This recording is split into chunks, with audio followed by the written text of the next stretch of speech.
parlons du Nigeria du Nigeria et du Bénin, avec la fermeture de frontières entre les deux pays. Francisco Napokora, vous évoquiez donc le cas Dangote.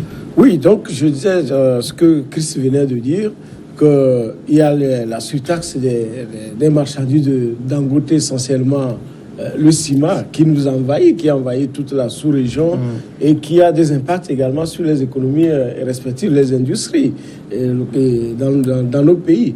Et en dehors de ça, on évoque également la crise post-électorale. Oui. Et il y a eu des émeutes au Bénin, au nord Bénin, où on accuse le pouvoir béninois, accuse le Nigeria qu'il y a eu des éléments qui sont rentrés de l'autre côté pour soutenir Boni Yayi. Et donc, même tout le monde avait suivi lorsque cette crise post-électorale est arrivée avec les affrontements. Le président Bouhari a reçu un talon chez lui. Donc, ils ont discuté. On a même dit que, comme Bouhari avait donné les instructions pour que les élections soient reprises législatives et autres, ça n'a pas été le cas. Et après, il s'est fait également qu'il y a un opérateur béninois de téléphonie à qui le Bénin a retiré la licence d'exploitation. Donc, aujourd'hui, ce qui est en train de se passer, il y a Francis Talon qui est richissime. Souvent en Afrique, c'est l'orgueil qui ne voudrait pas qu'on parle que peut-être c'est Dangote qui est le plus riche de la sous-région. Donc, il prend des mesures toute l'Afrique. de répression.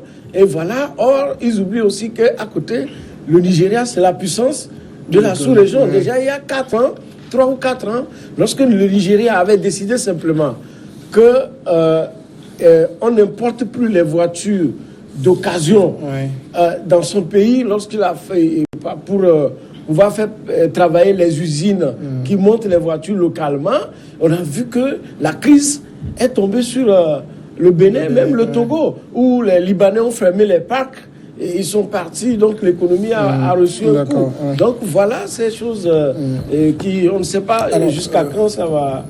Georges Hérault, il y a un des interlocuteurs qui demande au président Talon de plaider pour une réouverture rapide auprès de Mamadou Bouhari, parce qu'il dit si ça doit durer 28 jours, comme on l'entend, on ne tiendra pas. Le Bénin, face au Nigeria, c'est un peu comme le bébé qui allait sa maman. Le Nigeria, le Bénin vit du Nigeria, et il faut forcément, quand les deux hommes, l'un prenne l'initiative de rencontrer l'autre pour régler la situation. Moi, je pense qu'il faut aller encore plus loin que les présidents de la sous-région, de l'espace de la CEDEAO, puissent ensemble rencontrer le président Bouhari pour pouvoir résoudre ce problème-là. Parce que ça ne touche pas que le Bénin, ça touche tout le monde aujourd'hui.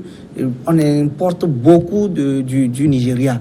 Et d'ailleurs, ces mesures, je pense qu'ils ont même, ça a même touché les frontières maritimes et sur le golfe de Guinée. Mais aujourd'hui, ce qui se passe là-bas, non seulement parce que c'est contre les produits, mais j'affirme que c'est contre les personnes aussi. Et là, quand ça développe la délinquance, quand les gens sont habitués à partir de la crise de 28 jours, et ils vont vouloir qu'on le fasse régulièrement et eux-mêmes ils vont prendre des initiatives pour pouvoir le faire, parce que les gens de la frontière aujourd'hui, surtout les gens qui ont construit au niveau de la frontière, c'est comme si ils sont heureux aujourd'hui que ces situations se passent. Mais si après 28 jours on ouvre et que les gens passent librement, ça ne les avantage pas. Ils sont obligés de développer d'autres délinquants pour pouvoir encore gagner ces manques-là. Mais ce que moi je dis, c'est les présidents de la sous-région. Autrement dit, on peut même demander à l'Union africaine d'intervenir, puisque nous sommes là aujourd'hui, on est en train de parler de l'éco, de la monnaie unique, et que les gens doivent se mettre ensemble. Si aujourd'hui, ça commence déjà à ce que les gens se lèvent un jour pour fermer leurs frontières, parce que c'est leur frontière, effectivement, c'est leur frontière. Mais ça est en train de pousser même cet espace de l'écho. Ça devient un bébé mort-né déjà, parce que les gens ne vont pas se comprendre. Je pense que affaire d'un pays, ce n'est pas affaire d'homme. Même si on parle des intérêts de Dangote, même si on parle de téléphonie mobile, aujourd'hui, c'est la population des pays qui souffre. Donc, il faut laisser les intérêts individuels de côté, discuter pour trouver des solutions pour que les gens puissent être en sécurité. Est-ce qu'il est important que la CEDEAO puisse se prononcer, parce que depuis là, on n'a pas encore entendu la commission de la CEDEAO en parler, mais parce que un des principes chers à la CEDEAO, c'est la libre circulation, et s'il y a une entrave, normalement, la commission devra se prononcer. Oui, écoutez, le Nigeria n'a pas dit qu'il fermait pour de bon la frontière entre le Nigeria et le Bénin, ou bien entre le Nigeria et le Togo. Vous savez, comme je le disais tout à l'heure, ce sont des mesures, c'est des tracasseries organisées exprès pour frapper, je crois, talon au ventre et le faire désarmer, sinon le frapper tout simplement sous la ceinture. Parce que vous savez, je le disais tout à l'heure aussi, depuis quelques jours, cette tension-là, la tension montait entre Dangote, qui est un puissant industriel, entre Dangote et le Bénin. Il a eu à le souligner clairement que le Bénin est un pays avec qui on ne peut pas cohabiter. Il a dit clairement, et il a mis même le Bénin en garde officiellement contre ce qu'il est en train de faire en essayant d'étouffer la circulation des personnes et des biens, surtout des biens, parce qu'il ne s'agit pas en ce moment-là d'entraver la circulation des personnes, mais je crois que ce qui est fait en ce moment, c'est fait exprès pour désarmer Talon. Et je crois que Talon, en principe, c'est ce dont on l'accuse le président Bouhari. Si il n'est pas un personnage aussi têtu tel qu'on le connaît, en principe, il aurait pu discuter. Les deux vont jouer carte sur table, et on n'a pas besoin d'aller jusqu'au niveau de la CEDEAO pour régler le différend. Si Talon sait ce qui lui est reproché, et je voudrais tout simplement que ce contentieux-là soit réglé entre voisins qui se connaissent, parce que tu l'as dit tout à l'heure, et c'est bien dit, que l'économie béninoise est très dépendante du Nigeria, et aussi l'économie togolaise dans une certaine mesure, parce qu'on sait très bien ce qui se passe.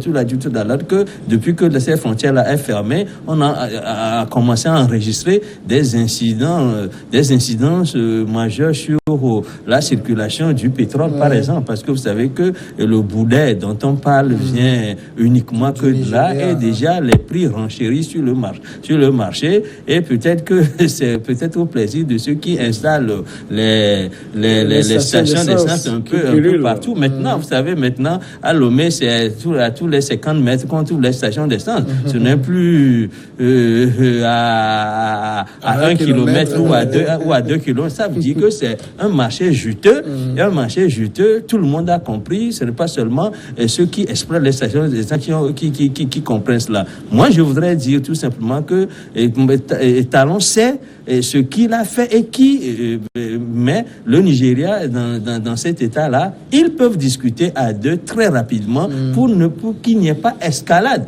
On a vu comment Talon traite les crises lorsqu'elles surviennent, par exemple, dans son pays. S'il s'y met avec le même entêtement, je crois qu'on va aller jusqu'à ces 28 jours-là, parce que ça va devenir une adversité, et le Nigeria va se dire, ok, on verra celui qui va désarmer le premier, et le Bénin aussi va dire, on verra bien, tel qu'on connaît Macron, et cela on va aller au désastre. Alors, jusque-là, le Nigeria, c'est lui qui a instauré la mesure, et donc ne ressent pas véritablement le coup, mais si ça continue, les autres pays peuvent prendre des mesures de rétorsion, et ça risque de devenir une sorte de guerre.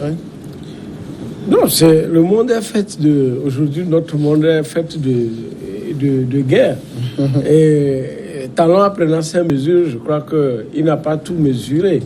Il n'a pas tout mesuré, parce que le Nigeria, qu'on ne le veuille pas, c'est un géant. Le Nigeria ne laisse pas n'importe quoi rentrer dans ce pays. Le riz, quand vous voulez importer du riz, vous ne faites pas rentrer du riz au Nigeria. Mais nous avons laissé nos pays, nos frontières, où quelqu'un fabrique le ciment quelque part, il envahit votre pays, la sous-région, et on est là. Donc, aujourd'hui, ce qui est en train de se passer, le Nigeria, comme je l'ai dit, a mesuré, a certainement fait les études de ce que ça peut donner comme impact. D'abord, elle a une forte population qui consomme suffisamment. 180 millions. Voilà, c'est nous qui avons des populations faibles et qui ne consommons pas. Donc, le peu que nous fabriquons aussi, on est obligé d'exporter et pour pouvoir écouler la marchandise. Mais ceci, on parlait tout à l'heure, les confrères parlaient de l'éco et autres. Ce serait toujours comme ce que nous avons comme sous-région, UMOA et autres qui ne sont là que pour la paperasse. Et l'éco, qu'est-ce que ça va être? Aujourd'hui, c'est la France qui crie, qui dit qu'elle va soutenir l'éco. Alors, on sait qu'au départ, c'est le Nigeria qui disait, et c'est le Nigeria qui pilotait, disons, l'avènement de l'éco. Et aujourd'hui, si la France se met au devant, ça veut dire que toujours continuer par tirer l'éco derrière comme le franc CFA, ils l'ont fait. Donc, les mesures du Nigeria, on ne peut pas aussi le dire que c'est seulement contre le Bénin, mais c'est peut-être aussi contre les pays francophones qui sont réticents pour aller véritablement à une monnaie sous-régionale qui doit être source d'indépendance. Le Nigeria a sa monnaie.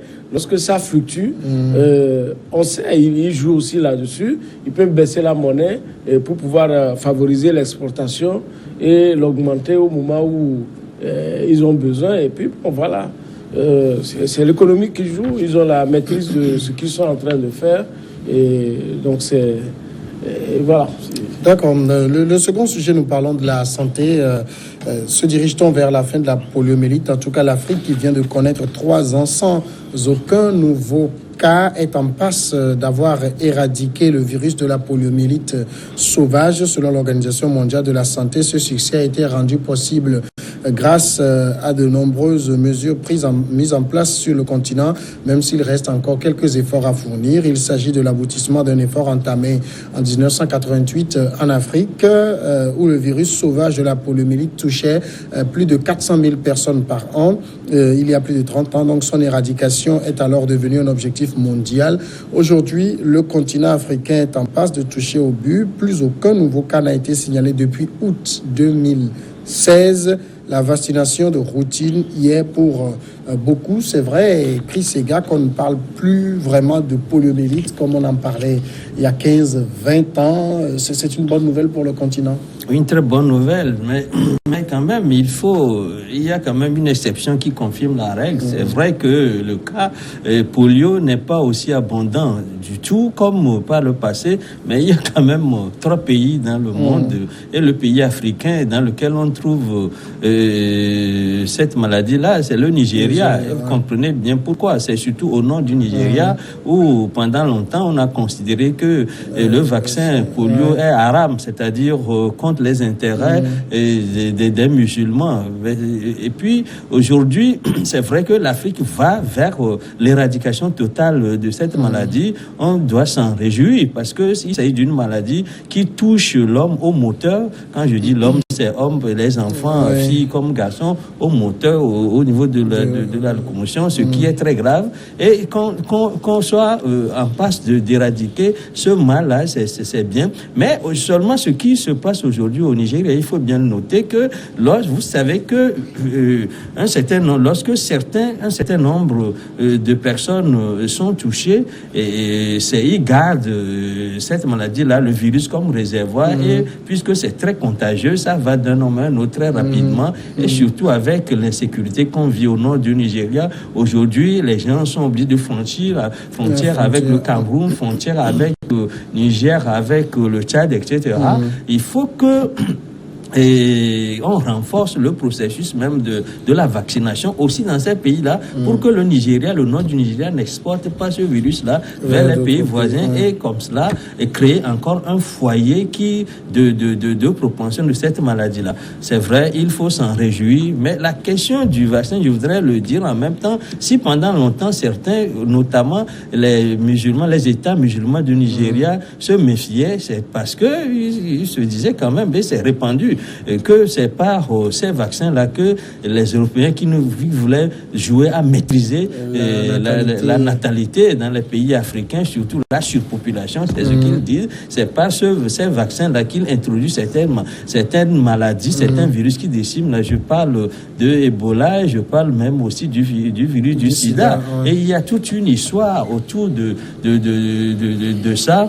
Et on veut qu'on soit sérieux, qu'on aille vers la fin de l'éradication du polio, c'est bien. Et je voudrais qu'il faut désormais que l'Africain et les Africains eux-mêmes essaient de se prendre en charge en ce qui concerne le domaine de la santé, parce qu'on a sous-traité jusqu'ici ce domaine-là, alors que le taux de morbidité en Afrique est très élevé, ce qui fait renchérir le taux de mortalité. Mais si nous voulons une économie forte, ça ne peut se passer qu'avec les hommes qui soient bien nourris et en bonne santé. Mais si nous n'avons pas la maîtrise des manettes de la santé, on a beau crier économie, crier technologie, je crois que l'Afrique sera toujours à la traîne. Georges Hérault, ça veut dire que la nouvelle, elle est bonne, on est en passe d'éradiquer la poliomyélite, mais attention, il ne faut pas dormir sur ses lauriers.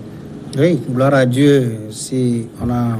Depuis le 21 août 2016, on a eu enregistré au Nigeria pour la dernière fois le dernier cas de polio. Et c'est une bonne nouvelle. Effectivement, comme aujourd'hui, les médecins ont donné certaines statistiques que dans les milieux où les vaccins ont couvert jusqu'à 95%, et ces milieux sont à peu près hors d'état du danger. Et aujourd'hui, le Nigeria n'est pas à ce stade de 95%. Donc, ils vont continuer par les vaccins oraux pour pouvoir accentuer et finalement éradiquer totalement. C'est une maladie, effectivement, comme le souligne Monsieur Ega. Et c'est une maladie invalidante qu'on ne peut jamais souhaiter sur notre continent. Aujourd'hui, nous devons, ou bien l'Afrique doit faire en sorte de ne pas être dépendant dans toutes choses. C'est-à-dire qu'aujourd'hui, les Africains, nous ne sommes que des consommateurs. Nous consommons et les choses qui arrivent, même les médicaments, et des fois même... comme le cas de la RDC, où on a arrêté des médecins qui ont introduit des virus d'Ebola et ils ont vacciné avec des gens qu'ils ont arrêtés l'autre fois, je ne sais pas, vous êtes au courant. Il y a 2 médecins qui ont été arrêtés dans ce cas. Ça veut dire que quand les choses arrivent chez nous et que nous consommons sans analyse, on ne peut qu'enregistrer ces cas-là. Aujourd'hui, nous savons tout ce qui se passe sur notre continent. Nous devons faire en sorte que, au moins, notre santé, ce que nous mangeons, surtout la santé et le domaine de la nourriture, de l'alimentation, il faudrait que nous puissions au moins contrôler pour que nous ne mangeons pas n'importe quoi. L'autre fois, il a été trouvé, je crois, sur les réseaux sociaux. Après, les gens disent que c'est bon, le riz qui venait au Nigeria, qui vient à la côte du Togo. Les gens disent que c'est bon, les gens disent que ce n'est pas bon. En réalité, tout ça là met la population dans une inquiétude totale. Donc, nous devons faire en sorte que nous développions certains domaines et que nous sommes autonomes. Nous sommes nombreux et la population africaine et nous avons les ressources. Ce n'est pas la tête qui manque. Il faudrait se former seulement pour revenir servir son pays. Alors, c'est la réussite quand même qu'on annonce, parce que pour le moment, il n'y a que 3 pays, RDC, Nigeria et Tchad, qui ont encore quelques cas. Cette réussite-là, où on est en passe d'éradiquer la poliomyélite, est-ce que c'est parce qu'on a fait de ce mal une question de priorité publique? Oui, tout d'abord, il y a des années, on dirait les gens tombent malades. On cherche peut-être un vieux sorcier au village ou un oncle, on lui attribue que c'est lui qui soit à la base. Il a fallu les blancs pour qu'on sache que véritablement c'est une maladie, pour nous développer jusqu'au vaccin. Et aujourd'hui, on teste qui sont, disons, bien. Donc on ne peut que, disons, féliciter l'initiative qui a lancé la campagne de polio qui est en train à une phase de réussite, mais on ne va pas dormir sur nos lauriers, donc parce que il faudrait que effectivement que les chercheurs africains aussi prennent la relève. Aujourd'hui, il y a beaucoup de maladies. Vous demandez tout à l'heure, est-ce que c'est parce qu'on en a fait une priorité? Oui, une priorité, mais tout est priorité en matière de maladies dans nos pays. Le paludisme est là-bas. On n'arrive pas à solutionner. La dernière fois au Ghana, ailleurs, il y a eu des vaccins. Et il faut que ces vaccins soient étendus. Et Ebola, quand ça a commencé, entre-temps, c'était au départ, c'était même au Gabon. Au départ, dans le temps, c'était au Gabon que les gens mangeaient peut-être singe mort et tout. Donc, jusqu'à ce que RDC, tout le monde s'est allé comment on l'appelle, au Libéria et autres. Sierra Leone, voilà, et autres. Donc, ce n'est pas encore éradiqué. Et il va falloir que nos gouvernants, nos pouvoirs, qu'ils s'occupent des vivants. C'est-à-dire au lieu de s'occuper des morts. Vous imaginez, non, mais quand vous prenez, que ce soit le cancer, et ici, on ne découvre que le cancer que lorsque c'est à une phase élevée, alors que si on le découvre plutôt à une phase terminale. Or, je prends le cancer de l'utérus, la dernière fois j'ai suivi une soutenance, mais juste un petit matériel qui coûte moins de 3 millions, on a déjà le package pour pouvoir faire les analyses nécessaires localement. Le dépistage. Regardez, lorsqu'on dit qu'il y a peste porcine, ou bien même lorsqu'il y avait les fièvres entre-temps, simple fièvre comment l'appelle-t-on? Mais on fait les prélèvements, il faut les envoyer ailleurs, peut-être à Abidjan, et pour aller faire comment l'appelle-t-on? Les tests. Fièvre Lassa ou bien je sais pas. Non, mais même pas. Oui, il y a Lassa, il y a une fièvre la dernière fois qui a tué les gens, le méningite. Mais vous imaginez, on n'a pas les structures. Alors qu'avec 5 millions, on a déjà un laboratoire, 2 millions, 3 millions. Donc, on ne s'occupe pas de ces priorités. Nous-mêmes, nous n'en faisons pas priorité. On attend, on écrit que c'est les Blancs qui doivent nous faire les dons pour qu'on puisse installer des petits laboratoires. Or, nous avons du personnel qui est formé, on envoie les gens en Europe, ils vont se former. Un laboratoire, déjà ici, il est efficace si on l'entretient bien. Il va en Europe, il se forme, il revient, il est quelque part, il fait seulement les tests de sel et d'urine. Ce n'est pas sa spécialité. Or, sa spécialité, c'est de faire des analyses poussées. Donc, il désapprend. Si vous l'envoyez dans une ferme, il devient sourd. Est-ce que vous voyez? Donc, voilà comment nous utilisons la main-d'œuvre, sinon la ressource humaine qui est à notre disposition, parce que nous n'avons pas, nous ne voulons pas, et nous ne mettons pas à la disposition des gens les moyens nécessaires pour faire le minimum. Sinon, on peut faire des recherches localement et voir comment on peut soigner telle pathologie. Et même en RDC, avec Ebola, et les vaccins qui ont été trouvés, et le vaccin qui a été trouvé, il y a des implications des médecins locaux. Oui. Ça veut dire que l'Afrique regorge des talents, mais à chaque fois quand on quitte là, on prend l'avion, on dit on va aller chercher ça ailleurs, alors que nous avons tout à côté de nous. Donc, il faut que nous-mêmes on en fasse une priorité pour que ça puisse marcher. Alors il faut maintenant maintenir l'alerte, ne pas baisser les bras. Oui, je crois que c'est de bonne guerre, c'est de bonne guerre.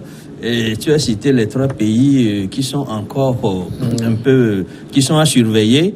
Et ces pays doivent être surtout surveillés parce que le virus peut vivre à l'état latent pendant des années, mais qui peut se révéler ensuite contagieux. Et je crois qu'il faut maintenir ce seuil-là de prudence pour que nous ne retombions pas dans les travers qu'on a connus par le passé. Et pour aller dans le sens de ce que dit oui, c'est que nous devons, dans un pays où tout est prioritaire, il faut donner priorité à la santé, parce que, comme on le dit tout à l'heure, l'économie ne vaut que par les bras valides qui l'amènent, parce que les ressources humaines sont à préserver dans les pays, et la préservation des ressources humaines passe par la maîtrise de la santé. Il faut que l'Afrique en général, parce que c'est comme ça que ça se passe dans presque tous les pays africains, il faut que l'Afrique s'occupe davantage du soin sanitaire et ne laisse pas ce domaine-là en sous-traitance aux Occidentaux qui viennent par mesure de compassion viennent au chevet de l'Afrique, alors que nous cherchons notre indépendance du point de vue économique. Il faut que nous prenions en charge au moins les domaines porteurs de l'économie. Il faut qu'on sache investir dans ces domaines-là, surtout dans la santé. Pourquoi l'Afrique n'investit pas beaucoup dans la santé? Parce qu'on ne voit pas clairement les domaines improductifs. Oui, on ne voit pas ce que ça rapporte comme du plus-value, parce que c'est comme l'éducation. Il faut mettre du temps pour voir l'incidence que cela peut avoir sur l'économie. Du coup, comme ça tarde à la démonstration de l'intérêt de la chose, on a l'impression qu'il faut négliger ces secteurs-là au profit des domaines qui sont porteurs immédiatement. Je crois que c'est une erreur. Il faut travailler pour le long terme. Si on veut se relever de notre léthargie économique, il faut travailler de long terme. Voilà. On va marquer maintenant la pause, c'est la grande pause, et puis après nous revenons après le journal pour continuer.